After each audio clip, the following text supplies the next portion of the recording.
The glass of bourbon stopped halfway to Davin Carell's lips when the bartender's shadow fell across his table like a warning. She moved with the practiced efficiency of someone who'd learned to navigate crowded spaces without drawing attention, a skill he recognized because he'd mastered it himself in different cities, under different circumstances. The glass settled back onto the worn wooden surface with a soft sound that got lost in the ambient noise of Harlow's, a waterfront dive bar where Port Vallon's dock workers mixed with its white-collar criminals in the kind of democratic equality that only happened in places that didn't ask questions.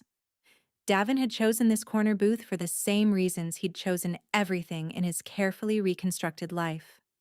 Clear sightlines to both entrances, back against brick that couldn't be breached, proximity to the service hallway that led to the kitchen and the alley beyond. 3 years of building this new existence, 3 years of staying invisible while the past chased ghosts in cities he'd left behind. Tonight, those instincts hummed with a frequency that made his shoulders tense beneath his worn leather jacket. The other patrons hadn't noticed the bartender's detour from her usual route. A couple in the far corner leaned close over craft beers, their conversation punctuated by the kind of laughter that suggested first dates or affairs. A group of construction workers occupied the bar proper, their voices raised over the basketball game flickering on the mounted television. Someone had fed the jukebox enough quarters to ensure an endless stream of blues that matched the November rain, hammering against the windows overlooking the industrial harbor. The bartender, Mira, her name tag said, though he suspected it was as authentic as his own current identity, placed a fresh napkin on his table without being asked. Her movements were deliberate, calculated, the kind that people used when they were about to break protocol in a way that couldn't be taken back. She didn't look at him directly, but her jaw was tight, and he noticed the slight tremor in her fingers as she produced a folded piece of paper from her apron pocket. The note landed on the napkin like a stone-breaking surface tension. It was bar receipt paper, the kind that came from the register near the cash drawer, folded twice with sharp creases that suggested it had been prepared in advance, not scrawled in haste. Mira's hand withdrew immediately after delivery, but not before he saw the faded scar tissue across her knuckles, the kind that came from fighting back against something that left permanent marks. "Bathrooms through the kitchen," she said quietly, her voice pitched just loud enough to carry over the ambient noise but not loud enough to draw attention. "Sink's broken, but the window opens if you know how to work the latch." The information was delivered with the casual tone of someone mentioning the weather, but her eyes, gray-like, the harbor water outside, held an intensity that contradicted her relaxed posture. She moved away before he could respond, returning to the bar where she began wiping down already clean surfaces with mechanical precision.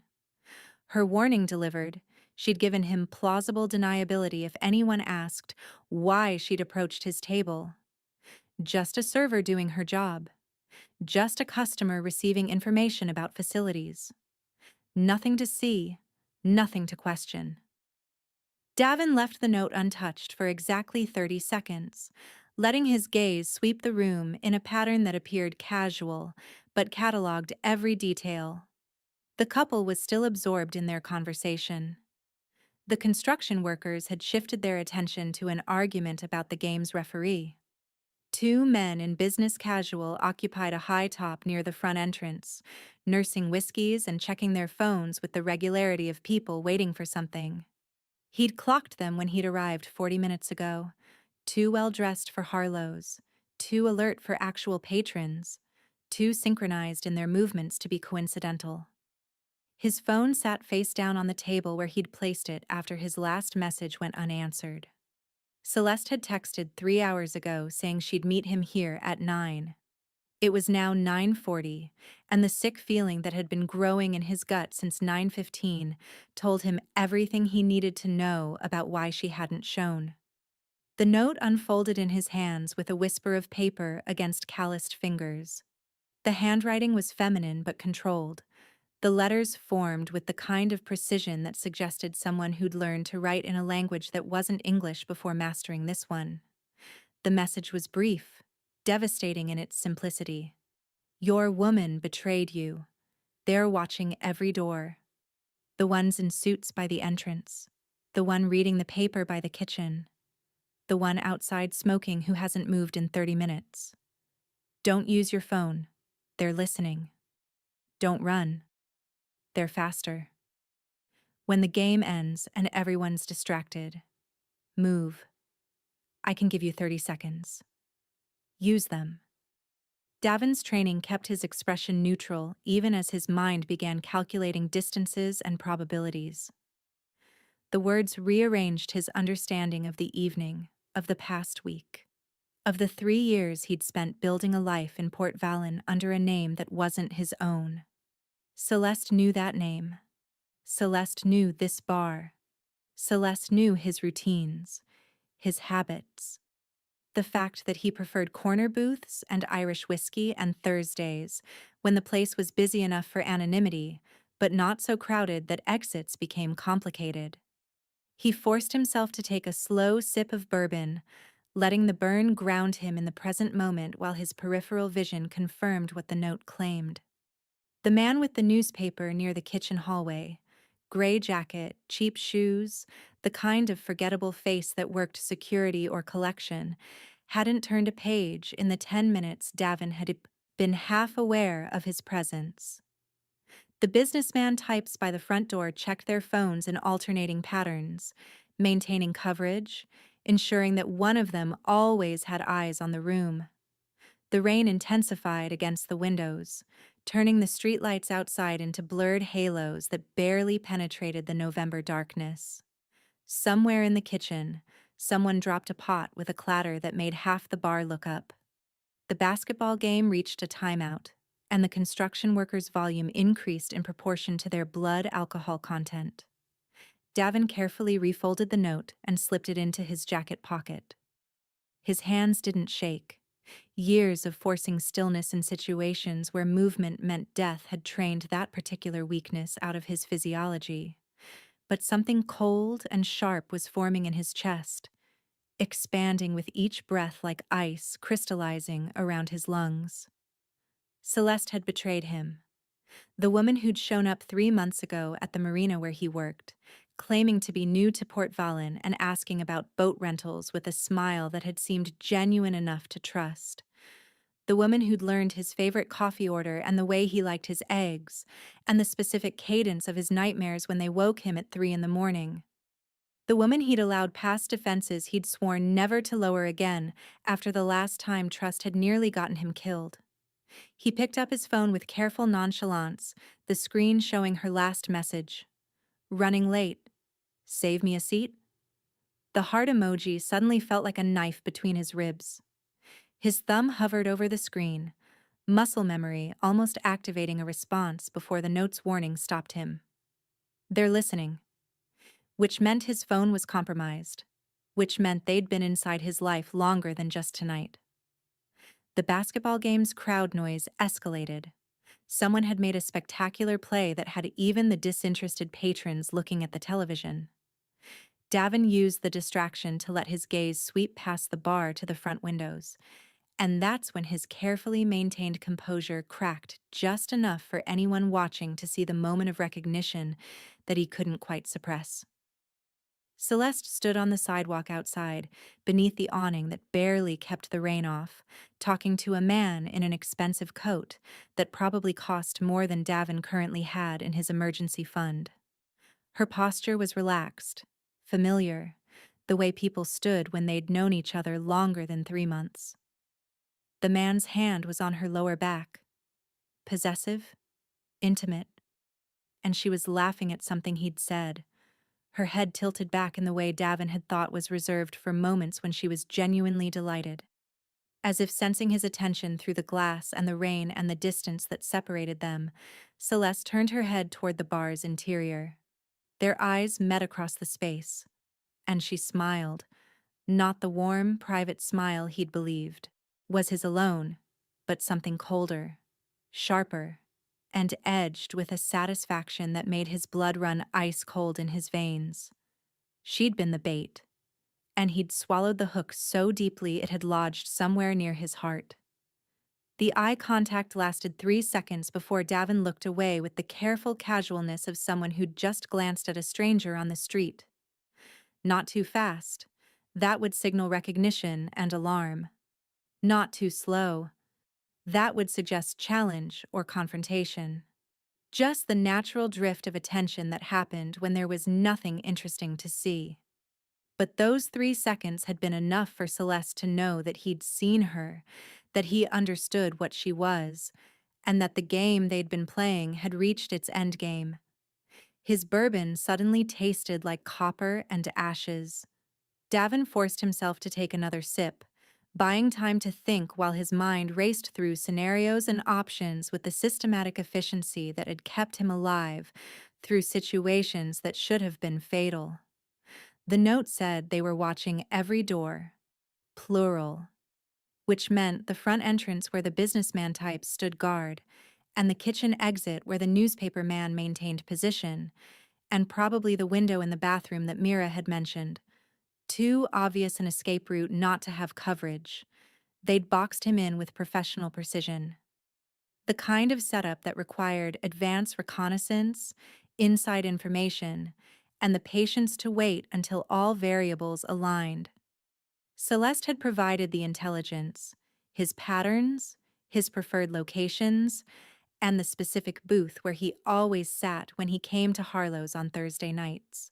She'd learned his exits and his instincts and the way he moved through the world like someone who'd learned not to be seen. 3 months of careful lies. 3 months of manufactured affection designed to strip away his defenses one smile at a time. 3 months of her sleeping in his bed while reporting his routines to whoever was paying for information about Davin Carell, or more accurately, about the man he'd been before Port Valin, before the name change, before he'd tried to disappear into anonymity and ordinary life. His phone sat between his hands like a live grenade. Every instinct screamed to call someone, to send a message, to activate the emergency protocols he'd established for situations exactly like this. But if they were monitoring his communications, any attempt to reach out would just confirm his awareness and accelerate their timeline. They wanted him to panic. They wanted him to run. They were counting on the fight-or-flight response that made people predictable when they realized they were trapped. Davin let his gaze drift to the bar where Mira was pulling a draft beer for one of the construction workers.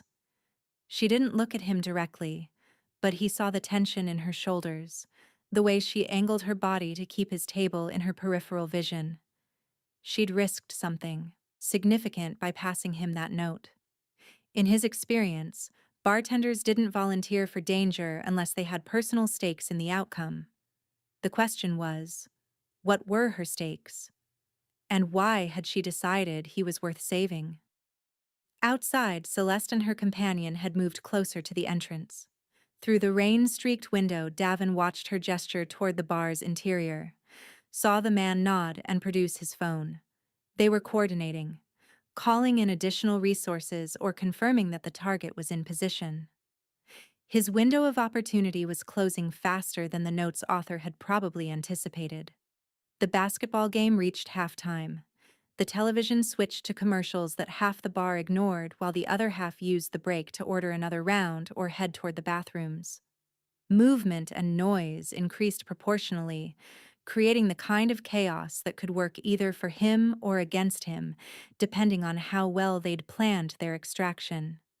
Davin's tactical training cataloged the room's resources with mechanical detachment. 16 patrons not counting himself, 3 staff members visible, 4 confirmed hostiles, unknown number outside or waiting in vehicles. The bar had decent cover, thick wooden furniture, brick support pillars, but terrible lines of fire if things escalated to gunplay. Too many civilians, too many witnesses, too much potential for collateral damage that would bring police and attention nobody wanted, which meant they were planning on taking him quietly. A conversation at gunpoint in the parking lot.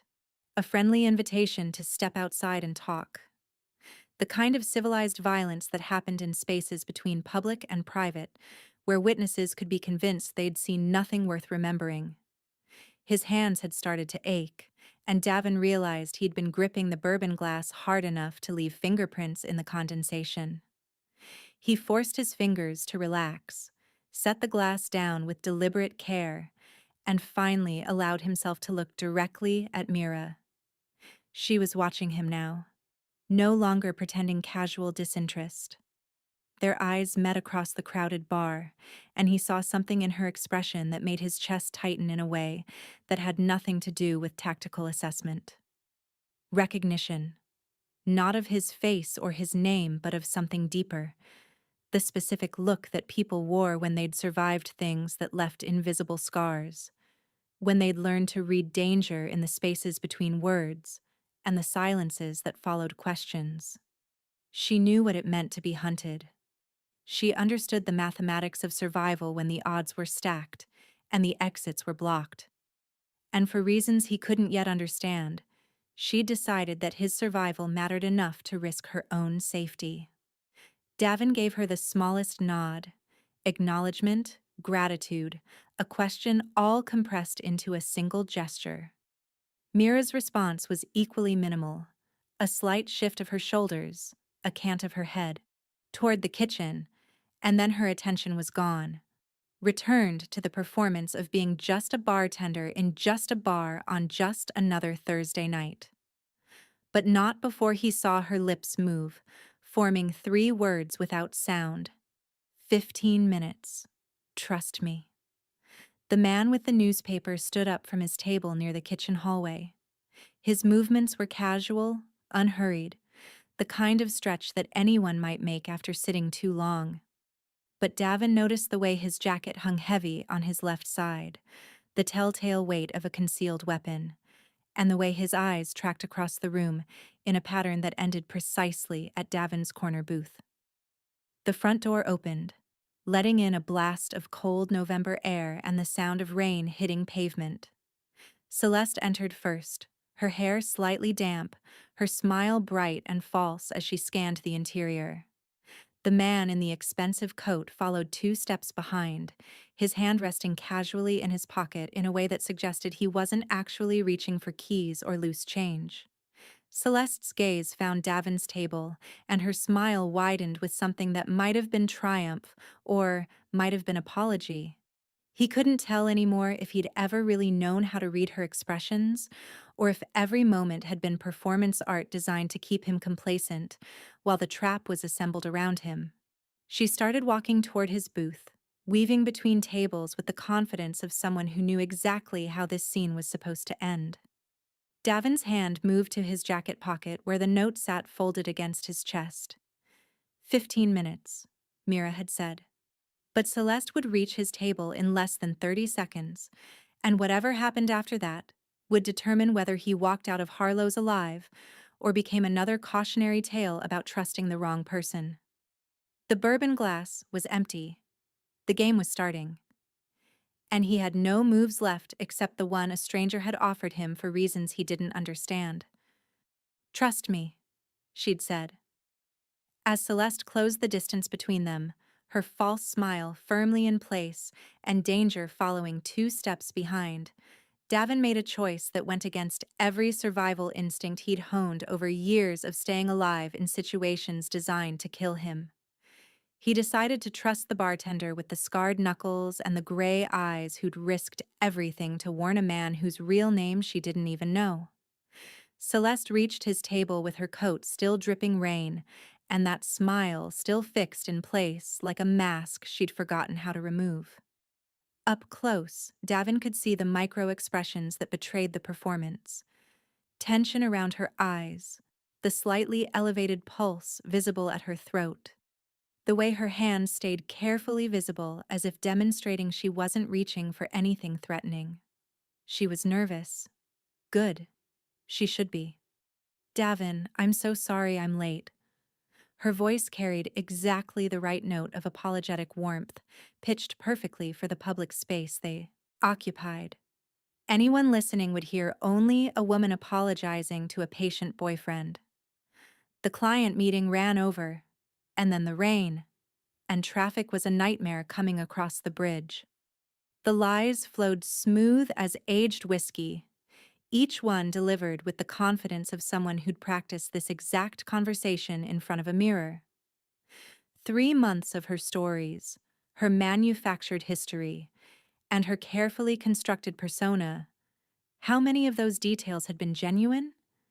Did she even really work in graphic design, or had that been another convenient fiction?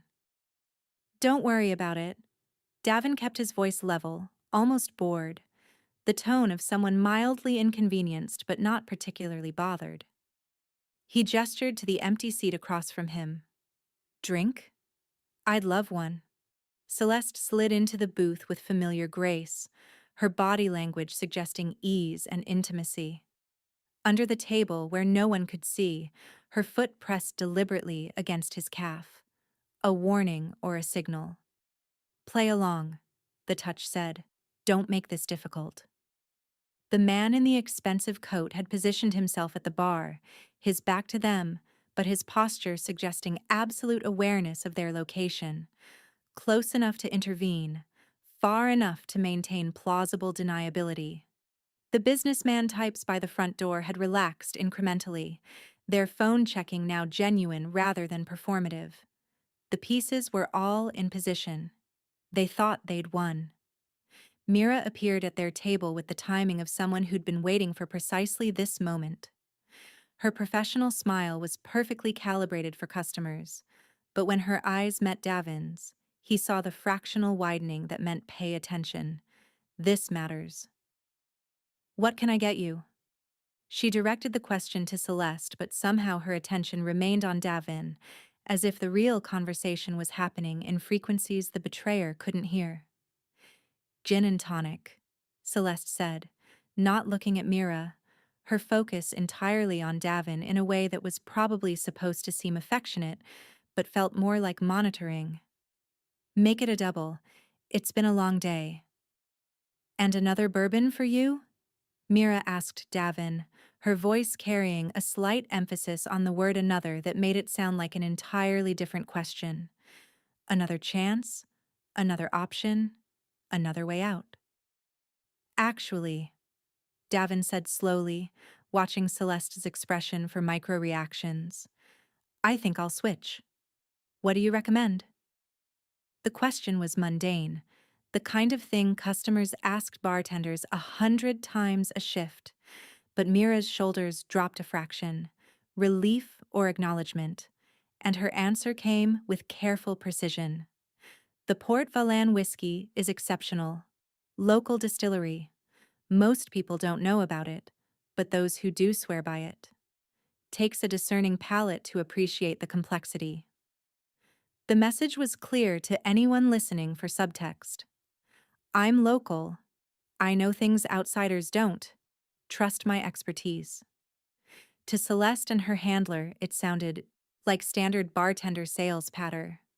To Davin, it sounded like a lifeline wrapped in amber liquor and coded language. I'll try it, he said, and saw Mira's expression shift into something that might have been approval, or might have been determination. She left to prepare their drinks, moving with that same careful efficiency that never quite looked hurried but covered ground faster than expected. Celeste filled the silence with small talk about her fictional meeting, the terrible weather, a coworker's birthday party Davin was supposedly invited to next weekend. The lies accumulated like snow, individually insignificant, but collectively burying the truth under weight and whiteness. Davin made appropriate noises of acknowledgement while his mind tracked time and trajectories. Mira had said 15 minutes. 5 had already elapsed in this charade of normalcy. 10 remained before whatever window she'd opened would close. The basketball game's second half had started, buying him cover in ambient noise but also marking the passage of minutes he couldn't afford to waste. Mira returned with their drinks on a tray that also carried, conspicuously, a small bowl of mixed nuts and 2 fresh napkins. She set Celeste's gin and tonic down first, then placed the whiskey in front of Davin with the napkin underneath. But her hand lingered for a fraction longer than necessary, and when she withdrew, the napkin's corner was folded in a way that suggested something underneath. "On the house," she said, gesturing to the nuts. "Happy hour special." It was 9:53 p.m. Happy hour had ended 3 hours ago. As soon as Mira stepped away, Celeste leaned forward with her elbows on the table, closing the distance between them with practiced intimacy. "I've been thinking," she said, her voice dropping to something more private, more urgent. "About us. About where this is going." The conversation was designed to keep his attention inward, focused on her words and her presence instead of scanning the room or monitoring his exits. Classic misdirection. While Davin processed her implications about their relationship, her people would be adjusting positions, tightening the net, preparing for the moment when conversation shifted to extraction. But Davin had learned a long time ago how to track multiple threats while appearing to focus on only one. His peripheral vision caught the newspaper man abandoning his post near the kitchen to drift closer, casual but deliberate. The man at the bar checked his watch, a signal or a genuine time check, but either way it suggested schedules and coordination. 8 minutes left, if Mira's timeline was accurate. Davin reached for his whiskey, deliberately knocking the napkin askew in a gesture that looked accidental. The corner Mira had folded revealed ink on the underside, more careful handwriting, another message delivered in the spaces between normal service. Kitchen in 3 mins. Walk casual. Don't look back. Sink window opens inward, then slides right. Alley goes north to Fisher Street. Gray sedan, keys under seat. Registration in glove box, different name, clean ID. Get to the marina, slip 47. There's someone there who knows your real story. The last sentence hit him like a physical blow. Someone who knows your real story. Not his Port Valen story. Not the Davin Curell construction. His actual history. The one he'd spent 3 years and significant resources burying under layers of false documentation and strategic invisibility. Which meant Mira wasn't just some good Samaritan bartender with a conscience. She had access to information that should have been impossible to uncover. She knew things about him that Celeste, despite 3 months of intimate deception, had apparently never discovered. The question was no longer whether to trust her. The question was how she'd learned what she knew, and why that knowledge had motivated her to risk this much to save him. Celeste was still talking about their future, spinning scenarios about moving in together, maybe getting a place closer to the waterfront, her words carefully designed to sound like relationship planning but actually gathering intelligence about his long-term intentions and connections. She was good. If he hadn't just read proof of her betrayal written in careful handwriting on paper she'd never see, he might have found her performance convincing. "That sounds nice," Davin said, his voice carrying exactly the right note of cautious interest. "We should definitely talk about it. But first, I need to hit the restroom." Celeste's smile tightened fractionally. "Can it wait? I feel like we're finally really connecting." 2 minutes, he promised, already sliding out of the booth with casual confidence. "That bourbon went right through me." He walked toward the kitchen hallway without looking at Mira, without checking to see if Celeste or her handler were tracking his movement, without any of the obvious tells that would signal awareness or flight. Just a man heading to the bathroom, slightly buzzed, in no particular hurry. The newspaper man had resumed his post near the hallway, but he was looking at his phone now, apparently receiving instructions or updates. Davin passed within 3 feet of him, close enough to smell stale coffee and cheaper cologne, close enough to see the slight bulge under his left arm where the weapon sat. The kitchen's swinging door was marked with a simple staff-only sign that most customers would respect. Davin pushed through it without hesitation, entering the controlled chaos of a working restaurant kitchen where 3 people were managing the dinner rush with practiced efficiency.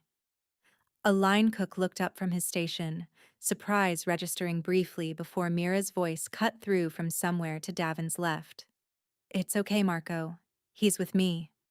She emerged from the walk-in cooler carrying a case of beer that should have required 2 people to lift comfortably, but she managed alone.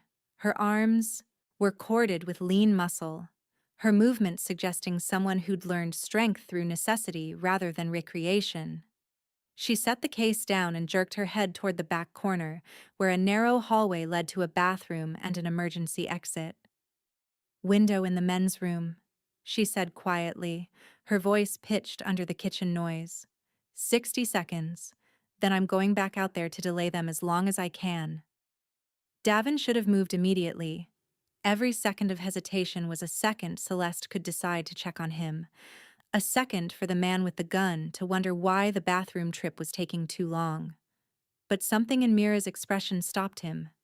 The particular set of her jaw, the way her scarred knuckles had tightened around the box she'd been carrying, the recognition that had passed between them earlier. "Why are you doing this?" The question came out rougher than he'd intended, edged with something that might have been suspicion or might have been the beginning of trust he couldn't quite afford. Mira met his gaze with eyes that had seen things she couldn't unsee. "Because 7 years ago, someone like you walked into a bar in Baltimore where I was working. Same setup. Girlfriend who wasn't really a girlfriend. People watching every exit. A trap disguised as safety. Nobody warned him. Nobody helped. I watched them walk him out to the parking lot and I never saw him again, but I heard the single gunshot 2 minutes later." Her voice had gone flat, emptied of emotion through what must have been years of practice at not feeling the memory. "His name was Garrett Solin. He was my older brother. He'd told me 2 weeks earlier that he was in trouble, that he'd made mistakes with people who didn't forgive mistakes, that he was trying to fix things but wasn't sure he'd have time. I didn't understand what he meant until I watched him die because nobody warned him." The name hit Davin with unexpected force. Solin, the same as hers, though he'd assumed Mira was chosen from family tradition or convenience. "I've spent 7 years looking at everyone who walks into whatever bar I'm working, wondering if they're another Garrett. Another person who's about to die because they trusted the wrong person and nobody spoke up." She held his gaze with the intensity of someone who'd carried this burden so long it had carved permanent channels in her psyche. "Tonight, I recognized that same look on your face when you came in.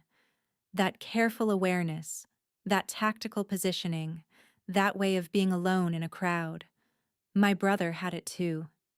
People who've learned they can't afford to stop scanning for danger. So you risked your job and possibly your life to pass a note to a stranger." Davin heard the skepticism in his own voice but couldn't quite suppress it. The story fit too neatly, explained too much, too conveniently. "Not to a stranger," Mira corrected quietly. "To someone who deserves the chance my brother never got." "Now are you going to use it? Or are you going to waste the 30 seconds you have left asking questions you can verify later?" Outside the kitchen, the swinging door opened. Celeste's voice carried through. "I'm sorry, I'm just looking for my boyfriend. He came through here a few minutes ago." The line cook, Marco, answered with practiced restaurant protocol. "Bathroom's down the hall, ma'am, but customers really aren't supposed to be back here." "I just want to make sure he's okay," Celeste persisted, her concern perfectly calibrated to sound reasonable without being aggressive. Mira's eyes locked with Davin's one final time. "Slip 47, she said. "Someone there knows your real name, your actual story. They've been waiting 7 years to tell you why Baltimore happened and who you really are." Then she turned and walked toward the swinging door, intercepting Celeste with the firm but polite authority of someone enforcing house rules. "I'm sorry. Customers really can't be in the kitchen." Health code violation. If you'll just step back out, I'm sure your boyfriend will be out shortly. These things take the time they take. Davin didn't wait to hear Celeste's response. He moved down the narrow hallway, pushed open the bathroom door, and found the window exactly where Mira had described it. The latch was stiff from paint and disuse, but it gave way under pressure. The window opened inward, then slid right on tracks that squealed with rust but functioned. Cold November rain hit his face as he pulled himself through the opening, dropping into an alley that smelled like garbage and salvation. Behind him, he heard raised voices, Celeste's insistence meeting Mira's immovable courtesy, and then running footsteps that meant his window of escape had officially closed. Davin ran north through the rain toward Fisher Street, toward a gray sedan with stolen keys and false documents, toward a marina and a slip number, and someone who supposedly knew the truth about who he'd been before he became someone else. Behind him, Harlow's erupted into the kind of chaos that happened when carefully laid plans collapsed. He didn't look back. The gray sedan was exactly where Mira had promised, parked on Fisher Street under a broken streetlight that cast the vehicle in convenient shadow. Davin's hands were shaking, adrenaline and cold rain combining into tremors he couldn't quite control, as he felt under the driver's seat for keys that might not exist, trusting a stranger who'd risked everything based on a brother's death 7 years past. His fingers found metal. The keys were taped to the seat frame with the kind of careful preparation that suggested this escape route had been planned long before tonight, maintained as insurance against a moment exactly like this one. The engine turned over on the first try, smooth and well-maintained despite the vehicle's deliberately unremarkable exterior. Someone had invested real resources into this contingency. Davin pulled away from the curb without headlights, navigating by street lamps and muscle memory until he'd put 2 blocks between himself and Harlow's. Only then did he risk the lights, merging into sparse late-night traffic that flowed toward the industrial waterfront, where Port Valon's working marina housed everything from fishing vessels to pleasure craft. The glove box held exactly what Mira had promised: registration under the name Thomas Beckett. A driver's license with his photo, but that different name. Insurance papers dated 6 months back. The documentation was flawless, not the quick forgeries that came from weekend criminals, but the kind of deep cover that required expertise and connections to databases that weren't supposed to be accessible. His rearview mirror showed headlights, 2 vehicles back, maintaining consistent distance, matching his turns with the precision of professional surveillance. They'd anticipated the escape route, or they'd tagged the sedan, or Mira's betrayal of them had happened fast enough that they'd spotted him leaving and adapted their strategy. The rain intensified, reducing visibility to a blurred wash of streetlights and brake lights that turned Port Valon into an impressionist painting of danger and wet pavement. Davin's mind cycled through options with the mechanical efficiency of someone who'd practiced this exact scenario in a dozen different cities under a dozen different names. He couldn't go back, couldn't stop, couldn't lead them directly to Slip 47 if that location was supposed to represent safety.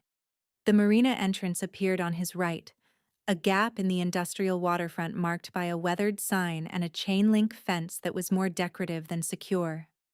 Davin drove past it, watching his mirror, counting seconds. The following vehicle slowed but didn't turn, maintaining pursuit, but not committing to interception. They were waiting for something: backup or orders or the right moment when witnesses wouldn't see what happened next. He circled the block, a wider loop that took him through empty streets where closed businesses pressed against the rain like huddled refugees. The second pass confirmed what he'd suspected. Another vehicle now sat in the marina's small parking lot, occupants invisible behind tinted glass, engine running for heat or quick departure. They'd anticipated his destination, which meant Celeste had known more than just his patterns at Harlow's. She'd known about contingency plans he'd never shared with her, unless someone else had told her. Unless the leak ran deeper than 3 months of pillow talk and manufactured intimacy. Davin parked 3 blocks away in a lot, serving a closed fish processing plant, killing the engine and sitting in darkness while his mind calculated angles and probabilities. The direct approach was suicide. The waiting approach gave them time to establish complete coverage. The smart approach was to abandon the marina entirely, take this identity and these documents and disappear into whatever network had prepared them. But Mira had said someone at Slip 47 knew his real story, knew why Baltimore had happened, knew who he actually was beneath the layers of names and false histories he'd accumulated like scar tissue over wounds that never quite healed. And if there was even a chance that was true, that someone could explain the missing pieces of his own past, then the risk became acceptable in ways that pure survival math couldn't justify.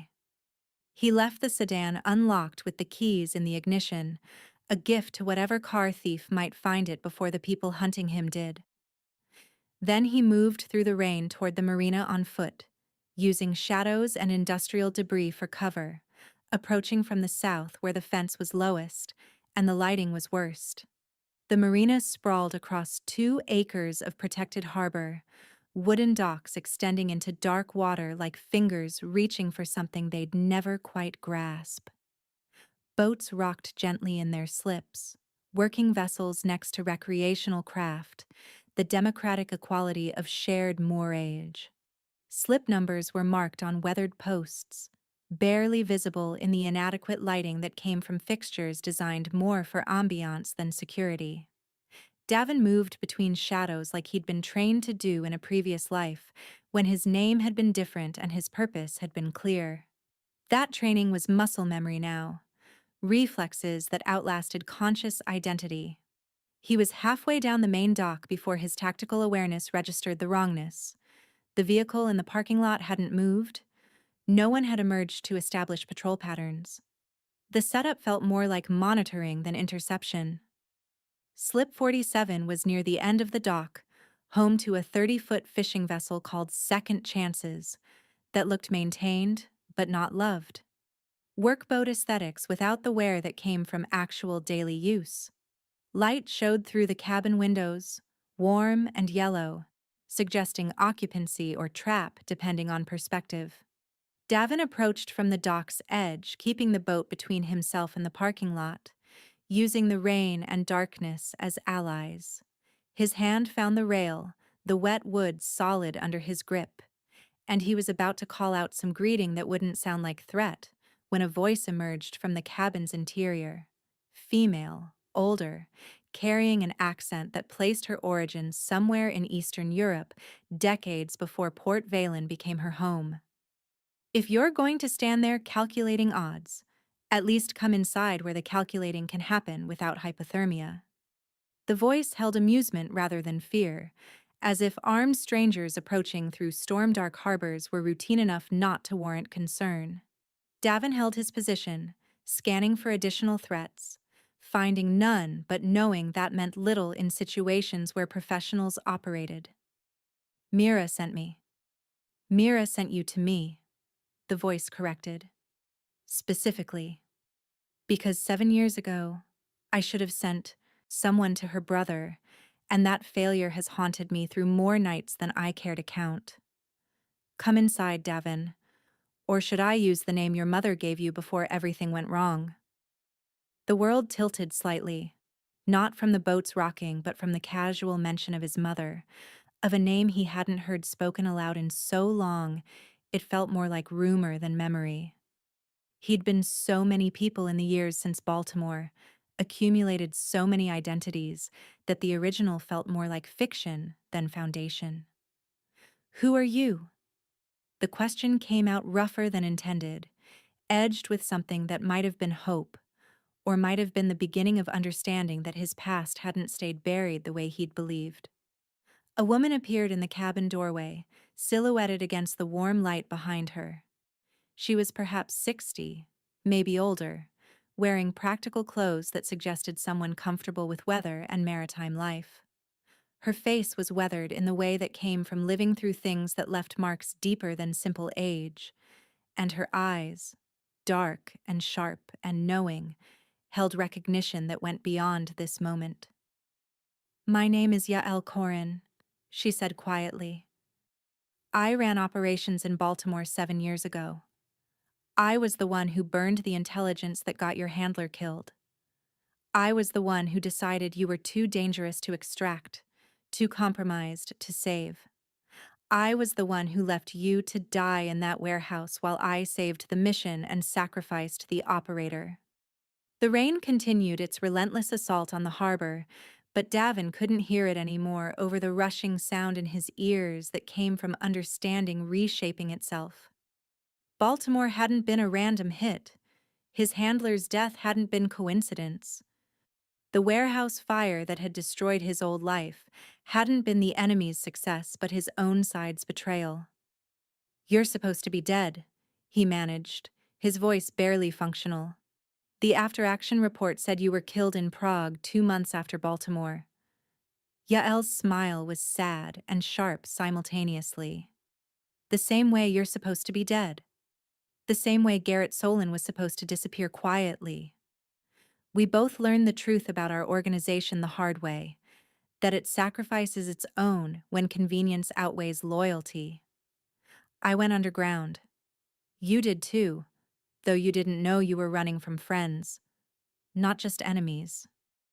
She stepped aside, gesturing into the cabin where warmth and light promised answers to questions Davin had stopped asking because the answers seemed impossible. "Come inside. We have maybe 20 minutes before they realize the sedan was a decoy and expand their search radius. In that time, I can tell you why your mother was killed, why your handler betrayed you, and why the woman you knew as Celeste was sent specifically to find you now, 7 years later, when everyone believed the past was finally buried." Behind them in the parking lot, a second vehicle arrived. Dark SUV, government plates, the kind of presence that meant the operation was escalating beyond simple retrieval. Yael noticed his attention shift, noted his calculation about timing and options. "They won't come yet," she said with certainty. "They're waiting for someone, a third party who wants you delivered intact and conscious. Someone who's been searching for you since Baltimore, who has resources that make intelligence agencies look like amateur hour." "Who?" The question felt inadequate for the moment, but Davin's capacity for complex speech had been reduced to single-word queries by revelations that were rewriting his understanding of the past 7 years. Yael's expression shifted into something that looked like pity and respect, fighting for dominance. "Your father, the one you were told died when you were 8, the one whose funeral you attended, whose grave you visited before Baltimore burned your life down. Except he didn't die. He just disappeared into the kind of deep cover that requires everyone, including your mother, including you, to believe the lie was truth." The dock tilted again, and this time Davin knew it wasn't the boat's movement but his own equilibrium failing. His father, dead for 20 years, supposedly dead. Dead in the way that intelligence operatives died when they needed to vanish completely. "He's here," Yael continued, her voice gentle but relentless. "In Port Valen. He's been here for 6 months, waiting for you to surface, using every resource he's accumulated to find his son. Celeste was his asset, not the agency's. The betrayal you feel? That's him choosing mission over family one more time. That's him deciding that finding you was worth destroying whatever fragile piece you'd built." Somewhere in the rain and darkness, an engine revved. The SUV was moving, circling toward the dock access point. Time was collapsing into now, into choice, into the moment where Davin would either step into that cabin and learn the truth, or run into darkness one more time, carrying questions that would never get answered. The weight of it, his mother's death recontextualized, his father's impossible resurrection, the architecture of lies that had constructed his entire existence, pressed down on him with physical force. Everything he'd believed about his childhood, his family, his identity, had just been revealed as elaborate fiction. The grief he'd carried, the anger he'd directed at a universe that had taken his parents, all of it had been misdirected at shadows while the real architects of his suffering had been orchestrating from positions he'd never thought to question. His father was alive.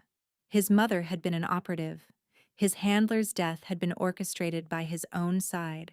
Celeste had been sent by the father he'd mourned for 2 decades.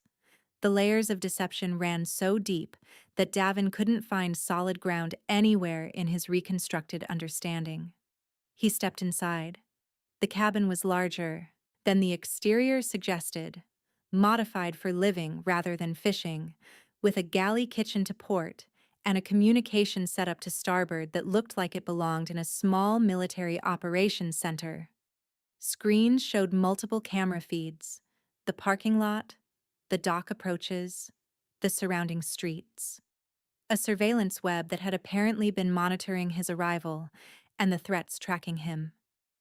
Yael moved to the communication station with practiced efficiency, her fingers dancing across keyboards that brought up additional feeds.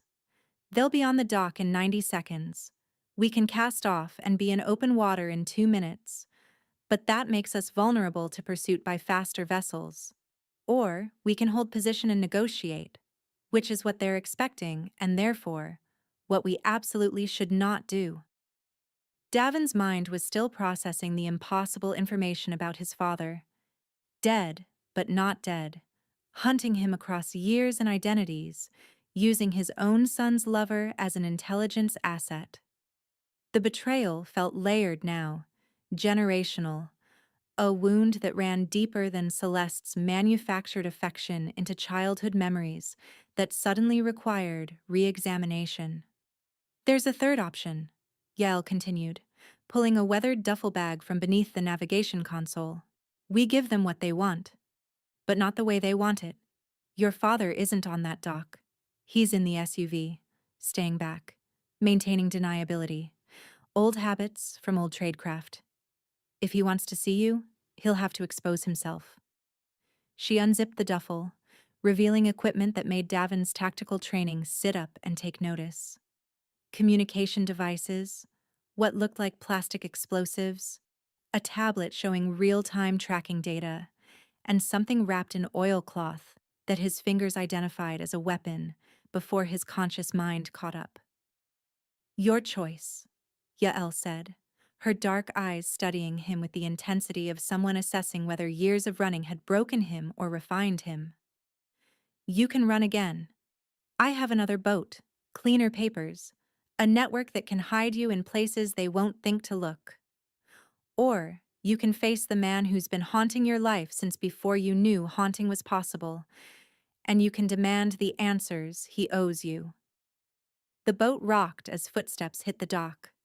Multiple people, coordinated movement, the sound of a tactical team establishing positions. Through the cabin windows, Davin saw flashlight beams cutting through rain, illuminating the slip numbers as they worked their way toward 47. How did you find me? He asked, needing one answer before he could process the others. How did you know I'd survived Baltimore, that I was in Port Vallon, that tonight would be the night they moved? Yael's expression softened slightly. I didn't find you. Your father did. I've been monitoring his operation for 8 months, waiting for him to locate you so I could reach you first. Mira was my asset, placed in Port Vallon 6 months ago when intelligence suggested his search was narrowing. The bartender job wasn't coincidence. It was strategic positioning based on your patterns. The revelation hit like a physical blow.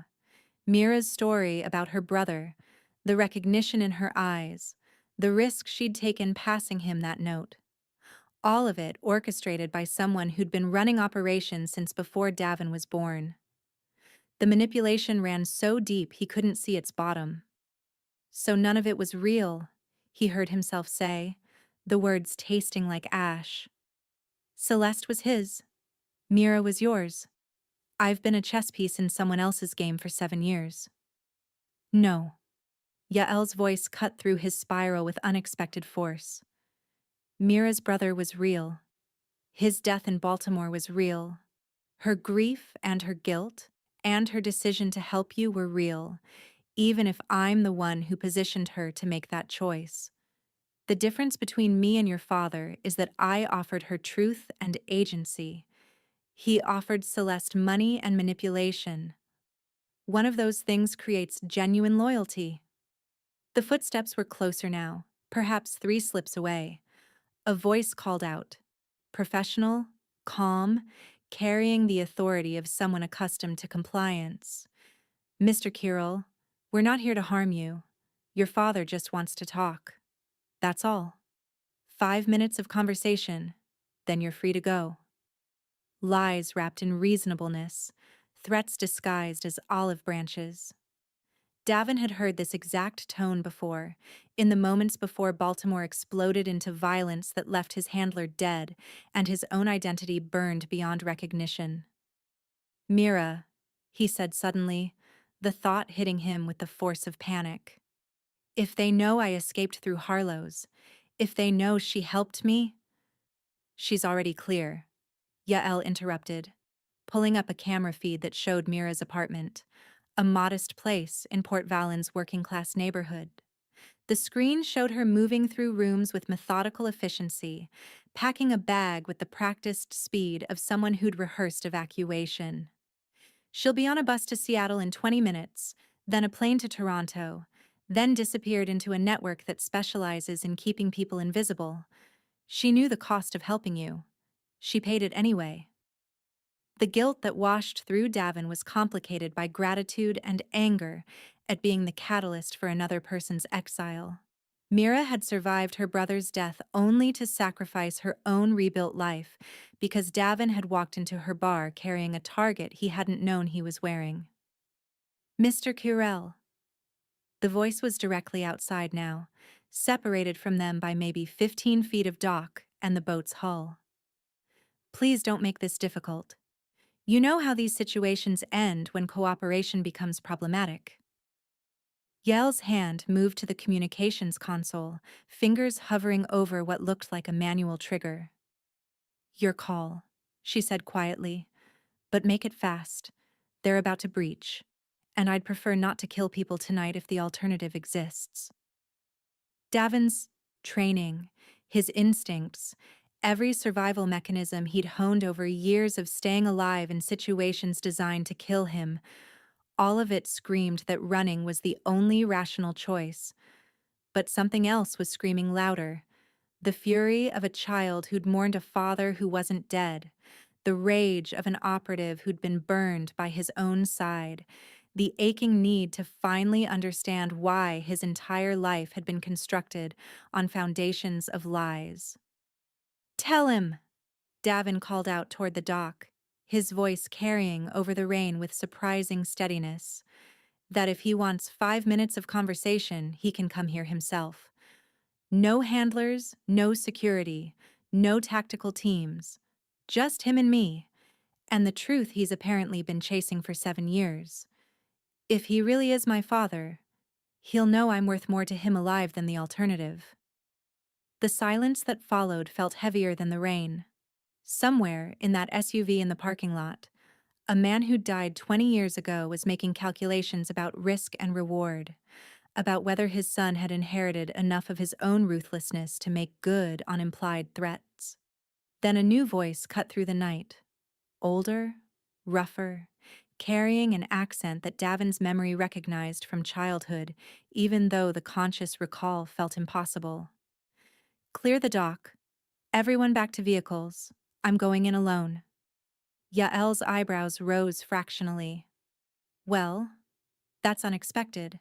I thought he'd at least maintain tactical support. He must really believe you won't kill him.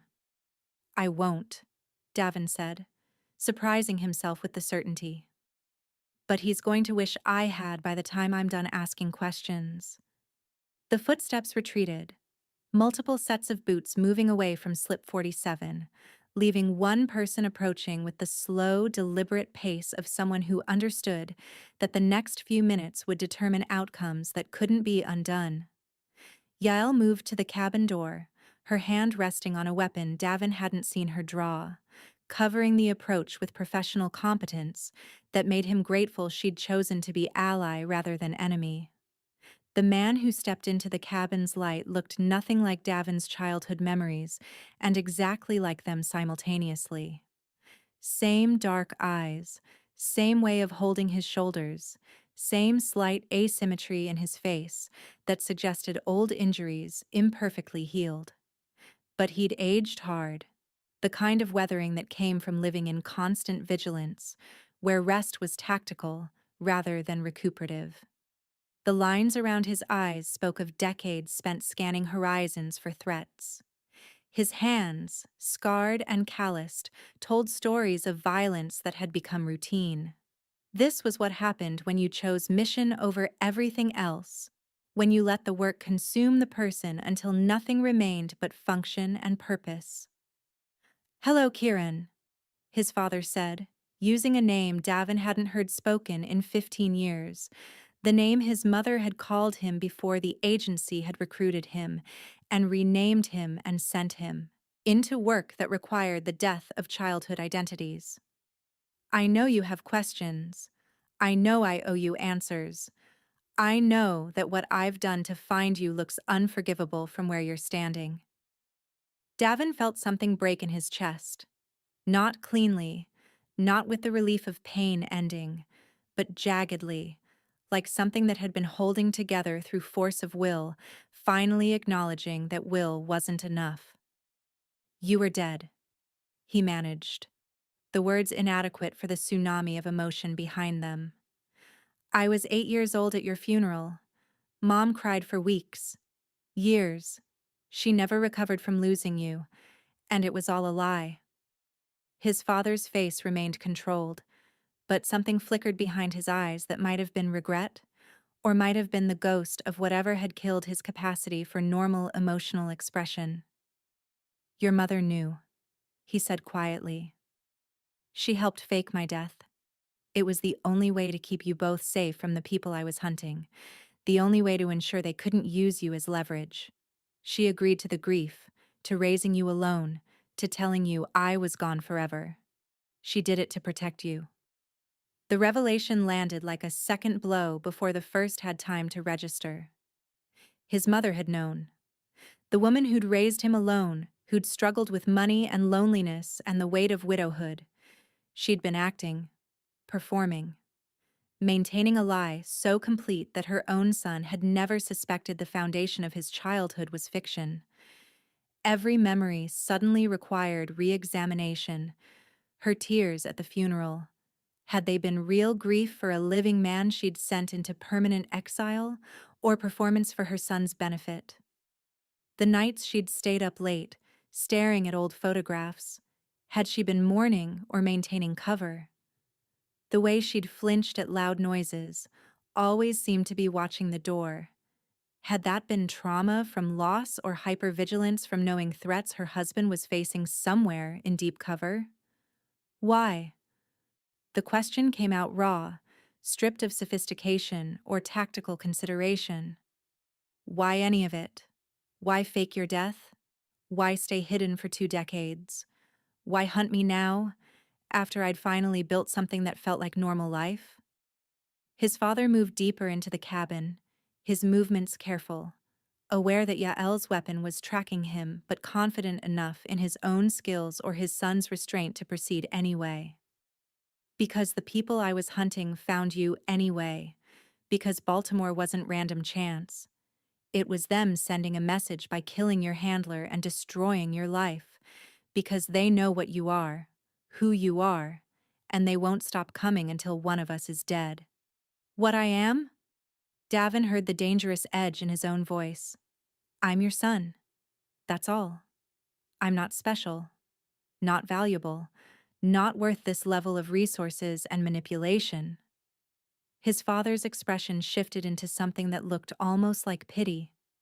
"You're my son, yes, but you're also your mother's son, and you're Mother, the woman who raised you alone, who taught you to read situations and trust your instincts, who died in what was reported as a car accident when you were 19. She wasn't just a single parent struggling to survive. The world tilted again. The car accident. His mother's funeral, 12 years ago. The guilt he'd carried for being away at training when it happened, for not being there when she'd needed him, for all the conversations they'd never had about the father he'd lost and the life that had been stolen from both of them. She was the best intelligence operative her generation produced, his father continued, his voice carrying a weight that suggested the revelation cost him something to deliver. She ran networks across 3 continents, she identified threats before they fully formed, and she had access to information that powerful people would kill entire families to suppress. When she died, that information didn't die with her. It was supposed to be destroyed, but she hid it instead. She hid it somewhere only you could find it, using clues only you would understand, and she died protecting that secret. Davin's legs suddenly felt uncertain beneath him. The cabin seemed too small, the air too thin, his entire understanding of reality too fragile to support the weight of these revelations. His mother, an operative, his father, alive, his whole childhood. A carefully constructed lie designed to hide him from threats he'd never known existed. So this is about information, he said, grasping for something concrete in the chaos. About secrets my mother hid before she died. That's why you're here. Why Celeste was sent to get close to me. Why everyone suddenly cares about Davin Chiral or Kieran or whoever I'm supposed to be this week. Partially, his father admitted. But mostly, I'm here because you're my son, and I've already lost everyone else I love to this work. Your mother is dead because of secrets she protected.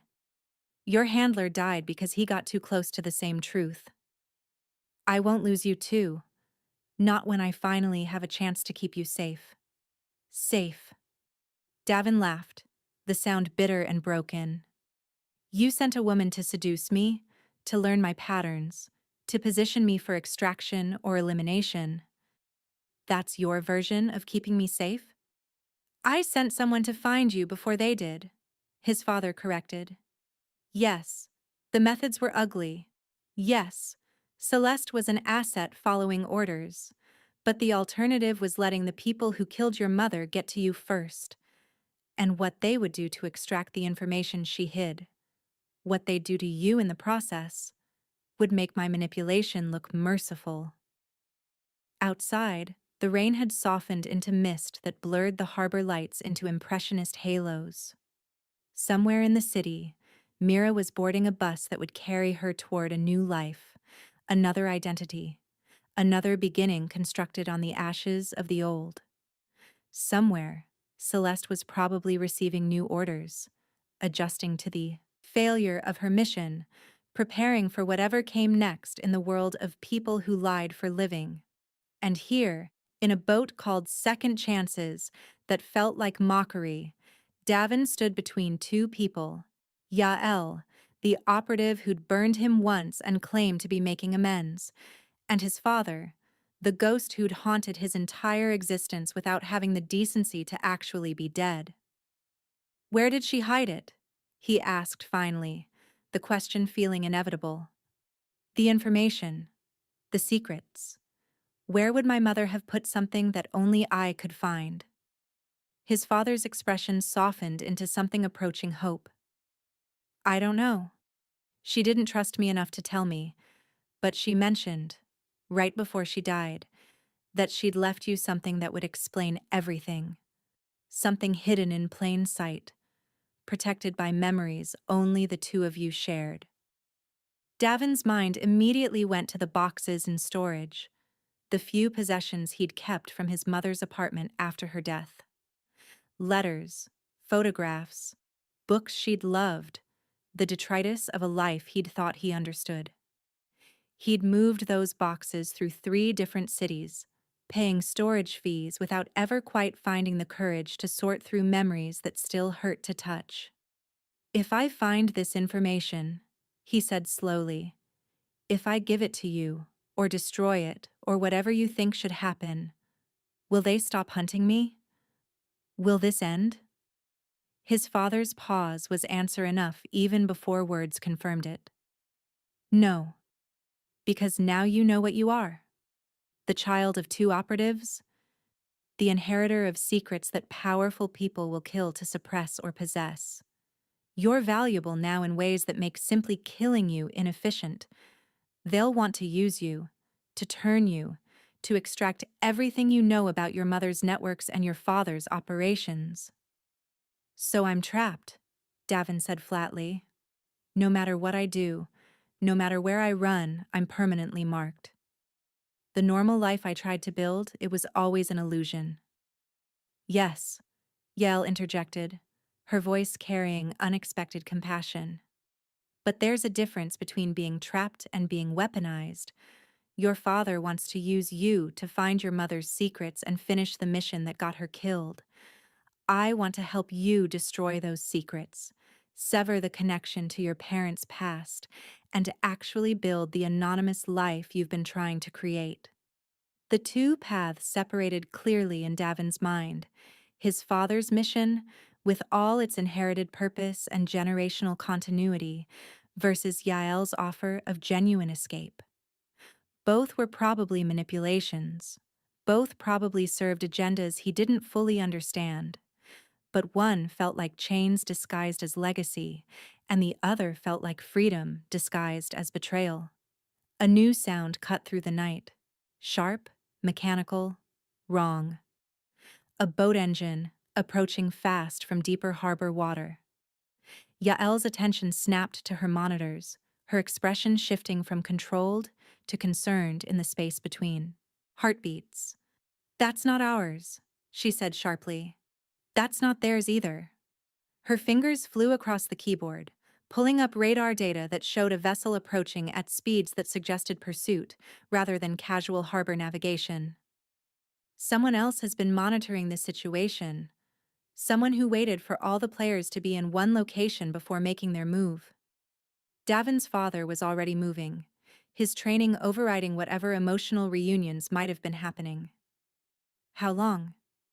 "2 minutes," Yael answered, her hands moving to systems that Davin recognized as defensive measures: electronic countermeasures, communications jamming, preparations for the kind of confrontation that happened in spaces where law enforcement didn't have jurisdiction.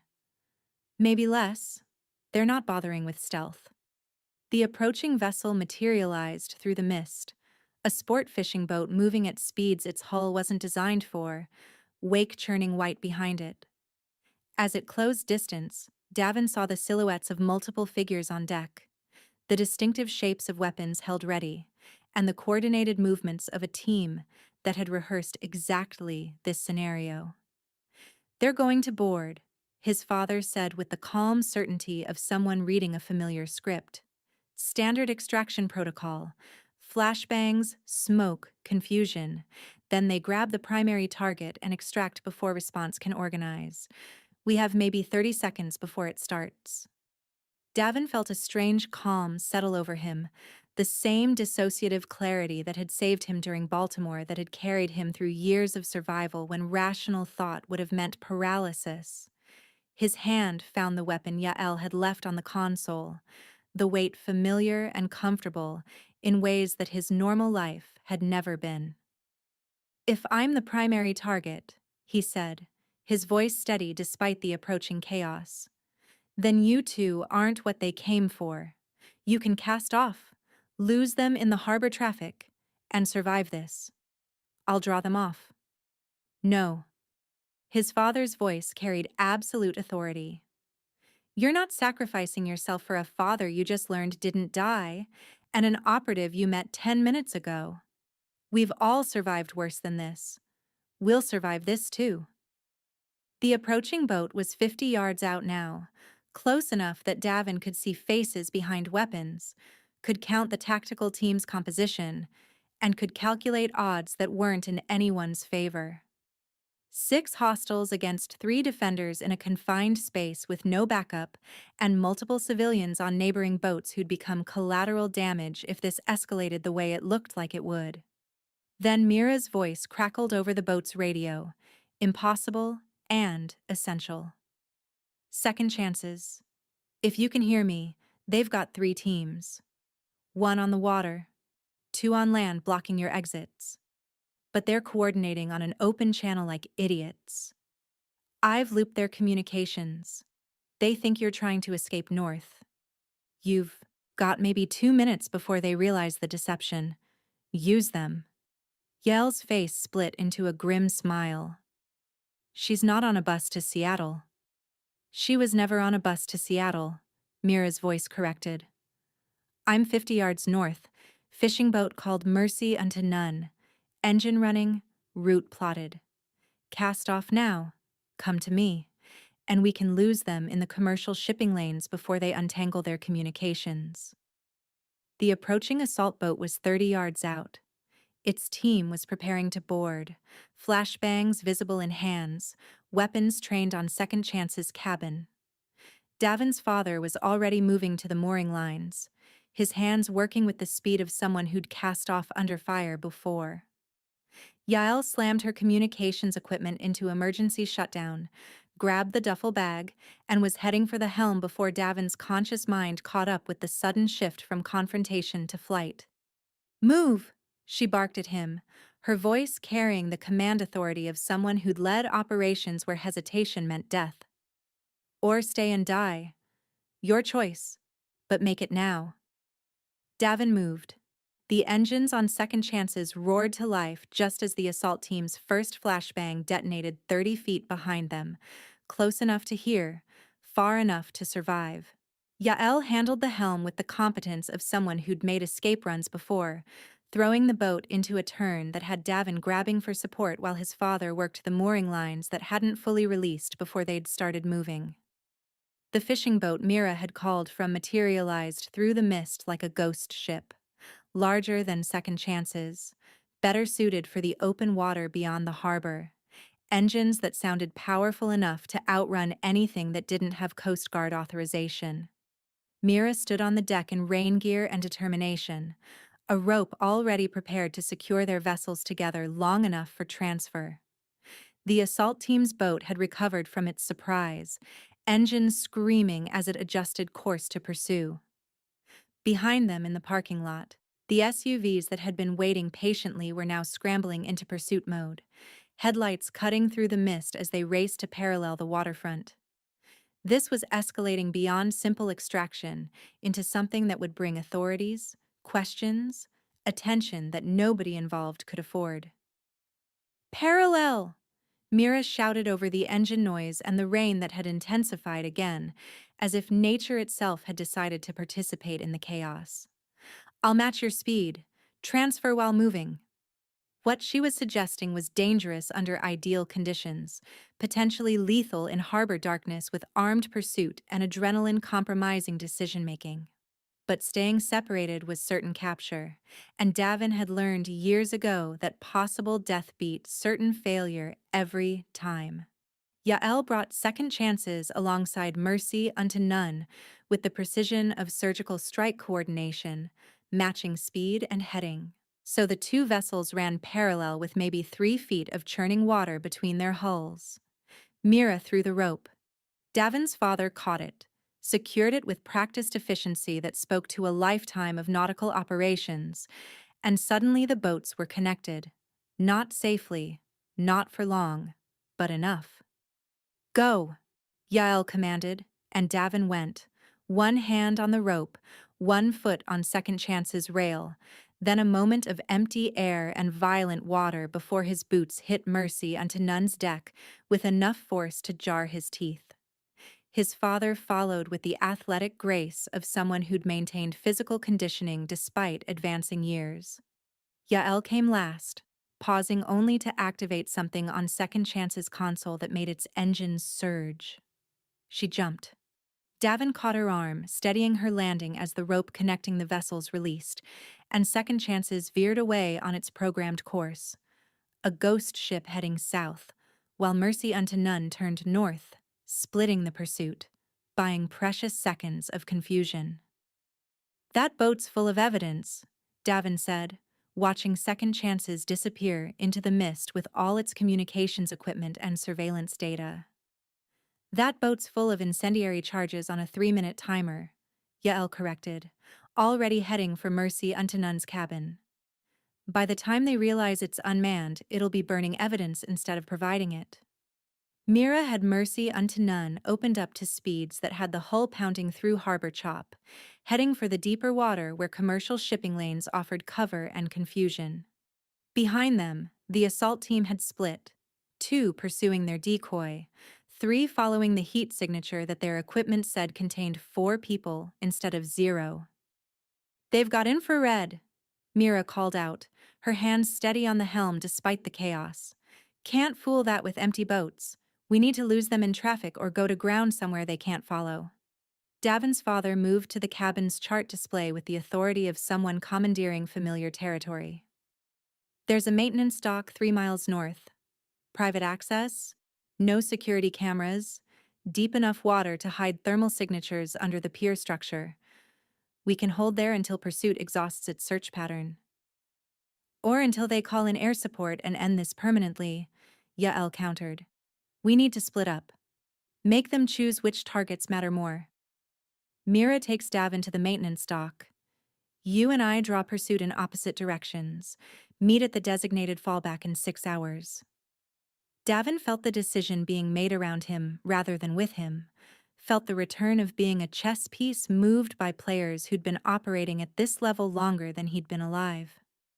"No," he heard himself say, the word cutting through tactical discussion with unexpected authority. "No more splitting up. No more sacrifices where someone draws fire so someone else survives.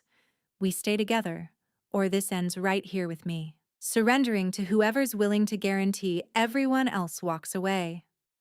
The silence that followed carried weight. 3 experienced operatives processing the statement from someone they'd all been treating as asset or target rather than as equal participant in his own life. His father spoke first, his voice carrying something that might have been respect or might have been the recognition of shared genetics. "You don't get to make that choice."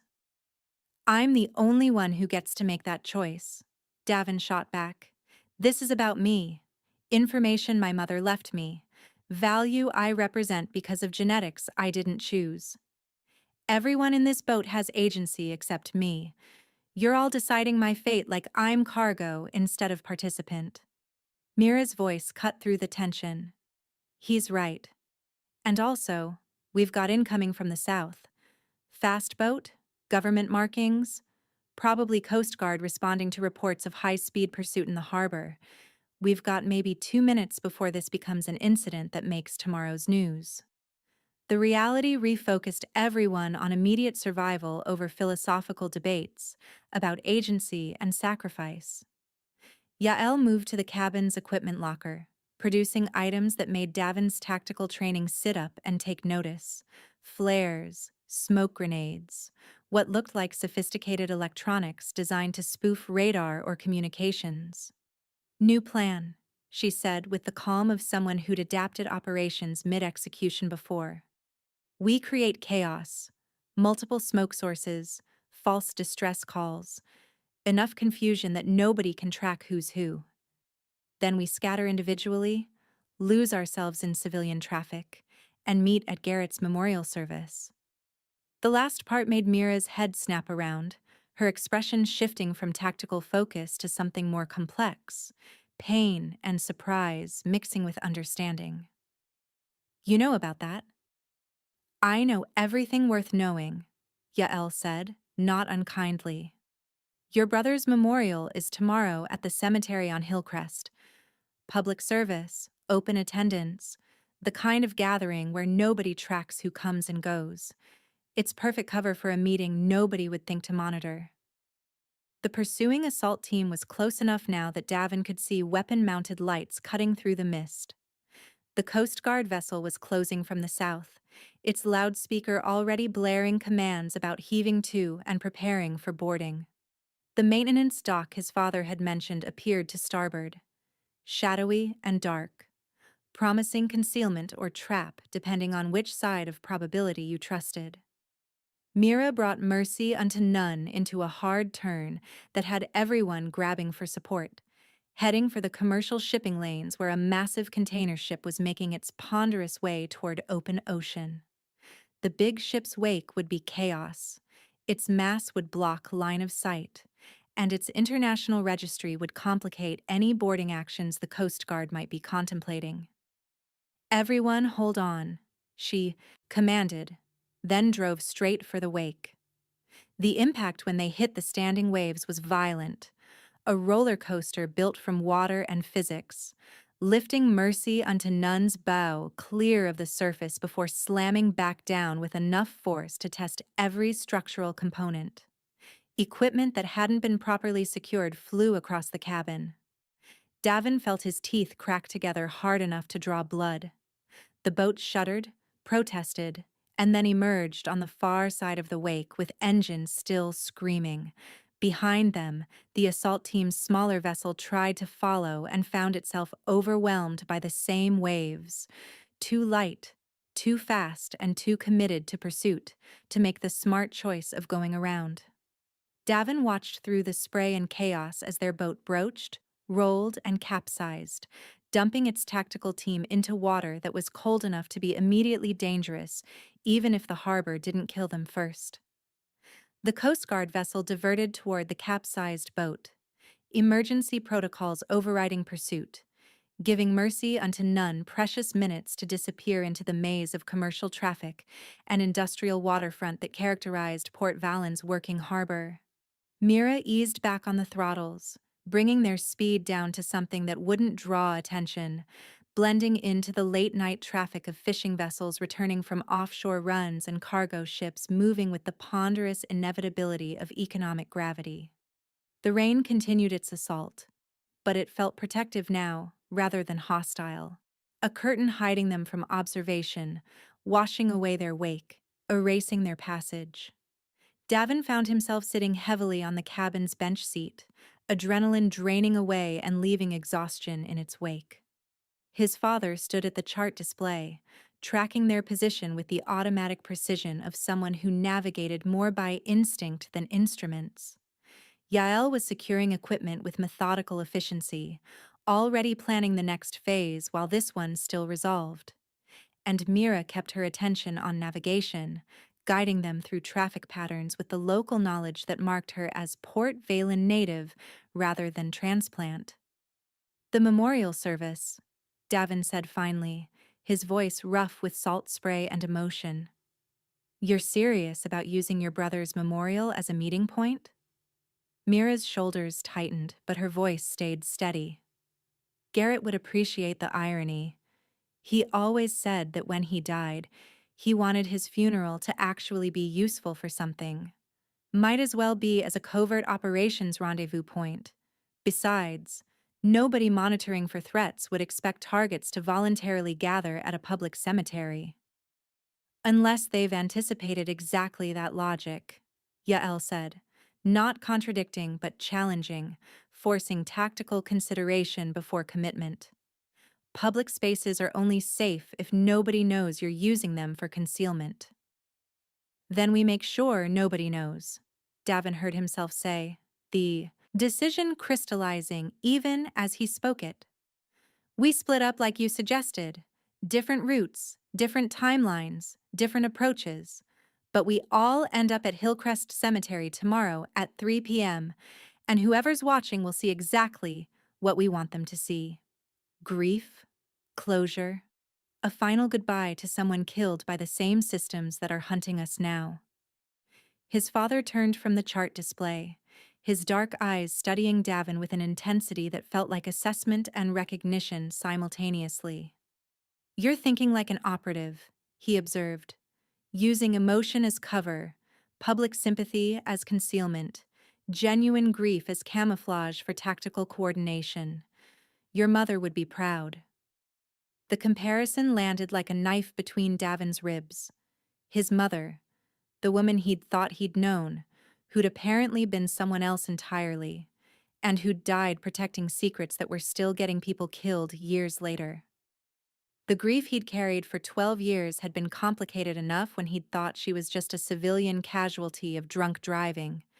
Now, knowing she'd been an operative who'd chosen this life, who'd died in service of missions he didn't understand, the morning felt different, heavier, edged with a resentment he couldn't quite name.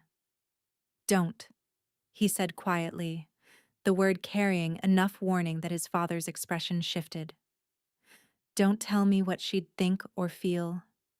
You gave up the right to speak for her when you faked your death and left her to raise me alone." The silence that followed carried the weight of 2 decades' worth of unasked questions and unspoken resentments. His father held his gaze for a long moment, then nodded once. Acknowledgement without apology, recognition without excuse. "Fair," he said simply. "Tomorrow at Hillcrest, 3 p.m. We'll finish this conversation then, along with everything else that needs resolving." Mira brought mercy unto none into a small marina that served private vessels rather than commercial traffic, finding an empty slip with practiced ease. The rain had finally stopped, leaving the world washed clean and eerily quiet after the chaos of pursuit. Lights from nearby buildings reflected off wet surfaces, turning the marina into something almost beautiful, despite the violence that had preceded their arrival. "This is where we separate," Yael said, already gathering her equipment, preparing for whatever solo journey she'd planned. "Mira, you've got contacts who can hide you until tomorrow. Davin's father. I assume you have resources that don't require my knowledge. And Davin..." She paused, her dark eyes meeting his with an intensity that suggested this next part mattered more than tactics or survival protocols. "You need to find whatever your mother left you, whatever information she hid, whatever secrets she protected with her life. You need to locate it before tomorrow's meeting, because when we all gather at that cemetery, the real negotiation will begin.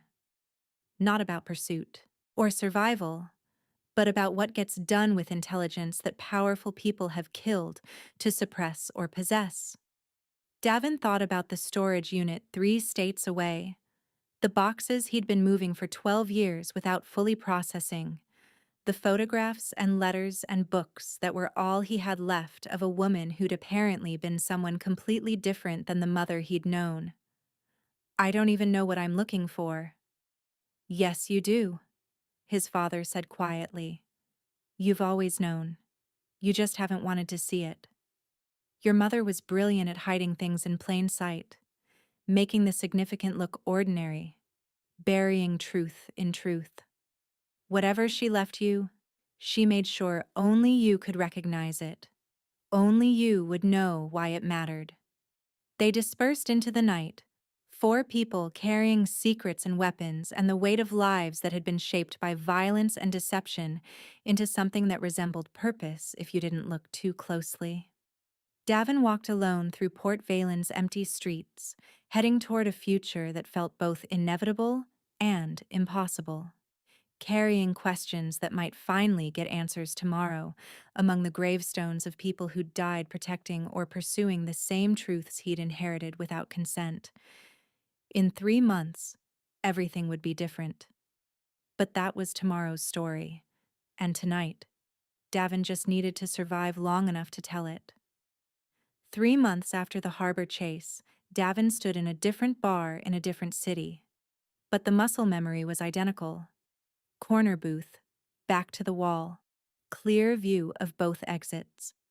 Some survival instincts transcended geography and identity. The difference was that tonight, he wasn't running. He was choosing to be found. The storage unit in Montana had yielded its secrets reluctantly. Boxes he'd carried for 12 years without fully unpacking. Photographs he'd looked at 1,000 times without seeing what his mother had hidden in plain sight. The key had been a children's book she'd read to him every night until he was 8, The Cartographer's Daughter, a story about a girl who inherited maps to places that didn't exist on any official geography. His mother had inscribed the first edition copy with a date, the day after his father's fake funeral. Inside the book's hollowed pages, intelligence that explained everything: his mother's networks across Eastern Europe, his father's deep cover operations that had required his death, the list of names connected to an organization that traded in secrets powerful enough to topple governments. And at the bottom, in his mother's careful handwriting, "Kieran, if you're reading this, I'm gone. Your father may be too. This information dies with our generation unless you decide otherwise. Choose freedom over revenge. Choose life over legacy. I love you more than any mission ever mattered." He'd burned it all. Every page, every name, every connection that had gotten his mother killed and his father disappeared. He'd watched 12 years of hidden history turn to ash in a barrel behind the storage facility, then scattered the remains where wind could finish what fire had started. Some inheritances deserved to die with their owners. The cemetery meeting had been different than expected. His father had come alone, genuinely alone this time, looking older in daylight than he'd seemed on the boat. They'd stood at Garrett Solin's grave, a man neither of them had known, but whose death had created the chain reaction that brought them together. And his father had done something Davin hadn't anticipated. He'd apologized. Not for the deception or the manipulation or the 20 years of letting his son believe he was dead. Those things were too large for apology, too structural to the life they'd both lived. But he'd apologized for Celeste, for using love as a weapon, for forgetting that some tools became torture when deployed against your own blood. "I can't give you back the childhood you deserved," his father had said, his voice rough with something that might have been regret, or might have been the closest he could come to it. "Can't undo the lies or return the years, but I can give you this. I'm walking away. From the missions, from the hunt, from the need to finish what your mother started. You burned the intelligence. Good. It should have burned years ago. I'm choosing you over the work. Finally. Probably too late, but I'm choosing it anyway." Davin hadn't known how to respond to that, so he'd simply nodded. Some moments didn't need words. They just needed witness. His father had left the cemetery alone, walking toward whatever retirement looked like for men whose entire identities had been constructed around violence and secrets. They'd probably never see each other again. That felt like the right kind of ending. Yael had vanished as thoroughly as she'd appeared, but she'd left a message with Mira. The boy chose wisely. His mother would be proud. Tell him that Prague wasn't an accident. I chose to disappear. Same as him. We're the smart ones. The survivors who know when to stop playing. And Mira had surprised him by staying. Not in Port Valen, but in his orbit. She'd shown up in Denver 2 months after the harbor, finding him through networks she'd never explained and he'd never asked about. They'd had coffee, talked about Garrett and mothers and the specific weight of grief that came from loving people who'd lived complicated lives. "I'm opening a bar," she'd told him, stirring sugar into coffee she'd drink black. "Small place? Neighborhood joint? Somewhere people can feel safe without understanding why the bartender scans every entrance and exit.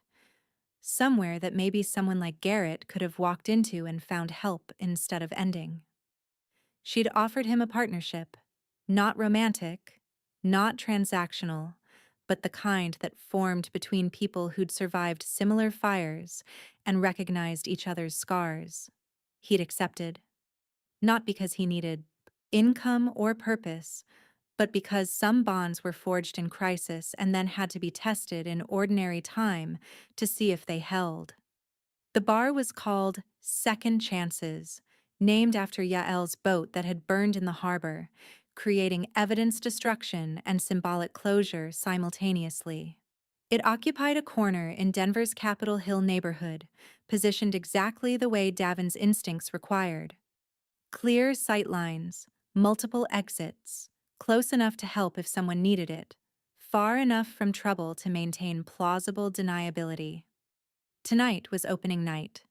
The door opened to admit early customers, a young couple looking for craft cocktails, an older man who moved like retired military and chose the booth nearest the emergency exit, a woman with scared eyes and a fresh bruise on her wrist who sat at the bar and ordered whiskey with shaking hands. Mira caught Davin's eye from behind the bar, her expression asking the question they'd discussed a dozen times while renovating this space. Do we get involved? Do we help? Do we become the intervention we wish had existed for the people we've lost? Davin walked to the bar, positioned himself near the woman without crowding her space, and spoke quietly. That whiskey's on the house. So is the conversation if you want it, or the silence if you don't. This is a safe place. No judgment, no questions you don't want to answer.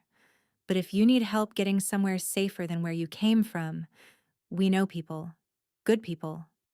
The kind who ask how to help instead of why you stayed.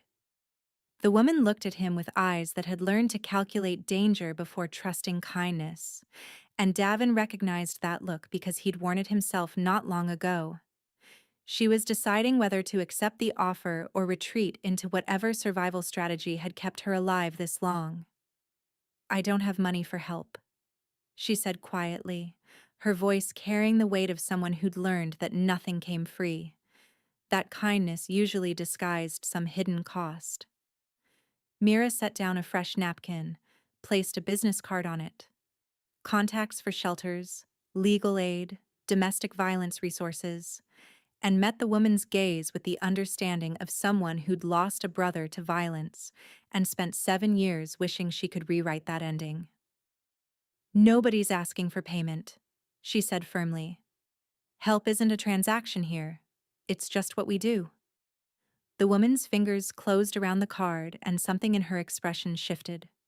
Not hope exactly, but the beginning of permission to consider that hope might be possible. She didn't leave immediately.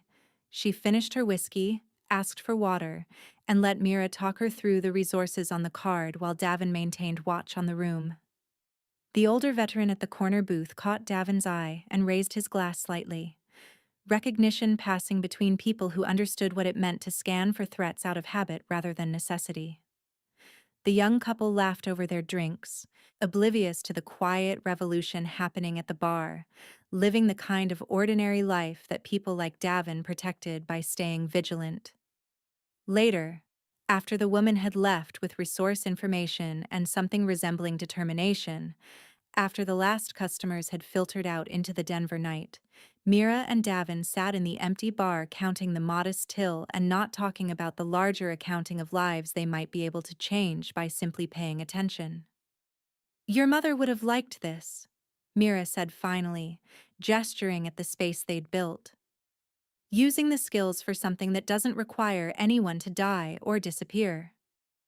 Davin thought about the woman who'd raised him, who'd apparently spent her nights running intelligence networks while teaching him to read by daylight, who'd died protecting secrets he'd chosen to burn rather than inherit. I think she would have preferred I lived a completely normal life. Accountant, maybe? Or a teacher? Something that didn't involve tactical positioning and threat assessment. But that's not who you are, Mira countered gently. You can't unknow what you know. Can't unlearn survival skills or stop scanning rooms. But you can choose what you do with those skills. Your mother gave you that choice by hiding the information instead of forcing you to continue her mission. Your father gave you that choice by walking away. Now you're making it. Using the dangerous parts of yourself in service of keeping other people safe. The truth of it settled around them like the bar's ambient quiet. Davin had spent years running from the legacy of parents he'd thought he'd understood, only to discover they'd been strangers wearing familiar faces. But maybe that was the point. Maybe inheritance wasn't about accepting what you were given, but choosing what you kept, and what you burned, and what you transformed into something new. His phone buzzed with a message from an unknown number. Saw your bar on the news. Local interest piece about neighborhood businesses. Looks good. Looks safe. Your mother would be proud, and that's not an easy thing for me to admit, since I was usually the one making her disappointed. Be well, Kieran. You earned it. Why? Yael, checking in from whatever deep cover she'd chosen, offering approval that felt more valuable than it probably should from someone who'd burned him in Baltimore. But maybe that was the other part of choosing your inheritance, deciding which connections to maintain even when the history was complicated. Mira locked the front door, flipped the sign to closed, and poured them both a whiskey from the good bottle they kept separate from customer stock. To second chances, she said, raising her glass, for everyone who needs them and everyone brave enough to offer them. Davin raised his glass in return. To Garrett, who deserved better. And to everyone else who walks through that door looking for the help he never got. They drank to the dead and the surviving, and the strange grace that happened when people who'd been broken by violence decided to become the intervention they'd once needed. Outside, Denver's night continued its indifferent rhythm. Cars passing, people living, the world turning regardless of individual suffering or salvation. But inside Second Chances, in a corner booth with clear sightlines to both exits, Davin Carell, or Kieran, or Thomas Beckett, or whoever he decided to be tomorrow, sat with someone who understood what it meant to survive when survival felt impossible. And for the first time in years, maybe decades, maybe ever, he felt something that approximated peace. The bar would open again tomorrow. Someone else would walk in carrying fear and desperation, and he'd be there, scanning exits out of habit, offering help without payment, using the dangerous inheritance of his past to build something that looked surprisingly like redemption. His mother had written, "Choose freedom over revenge. Choose life over legacy." He'd chosen. The choosing continued. And somehow, in the space between survival and purpose, he'd found the thing he'd been running toward all along without knowing it had a name. Home. 6 months later, a woman named Celeste walked into Second Chances. She looked different. Shorter hair, no makeup, clothes that suggested someone rebuilding rather than infiltrating. She sat at the bar without ordering, waiting until Davin noticed her. "I'm not here for him," she said quietly, meaning his father. "I quit. Walked away. Turns out using people's hearts as intelligence assets leaves marks on your own. I don't expect forgiveness. I don't deserve it. I just wanted you to know that what I did, it cost me more than I was paid. And I'm glad you survived despite me." Davin poured her a whiskey, placed it in front of her without charge, met her eyes with the complicated understanding of someone who'd learned that most people were doing damage while trying to survive their own wounds. "The information my mother hid," he said. "I burned it. All of it. Nobody gets to use it. Not him, not you, not whoever hired you. It's gone."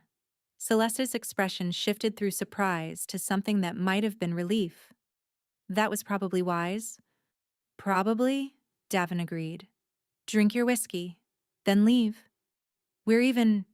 You betrayed me. I chose not to hate you for it. That's the best closure either of us gets." She drank. She left. They never saw each other again. Some endings weren't dramatic. They were just finished. And that was enough.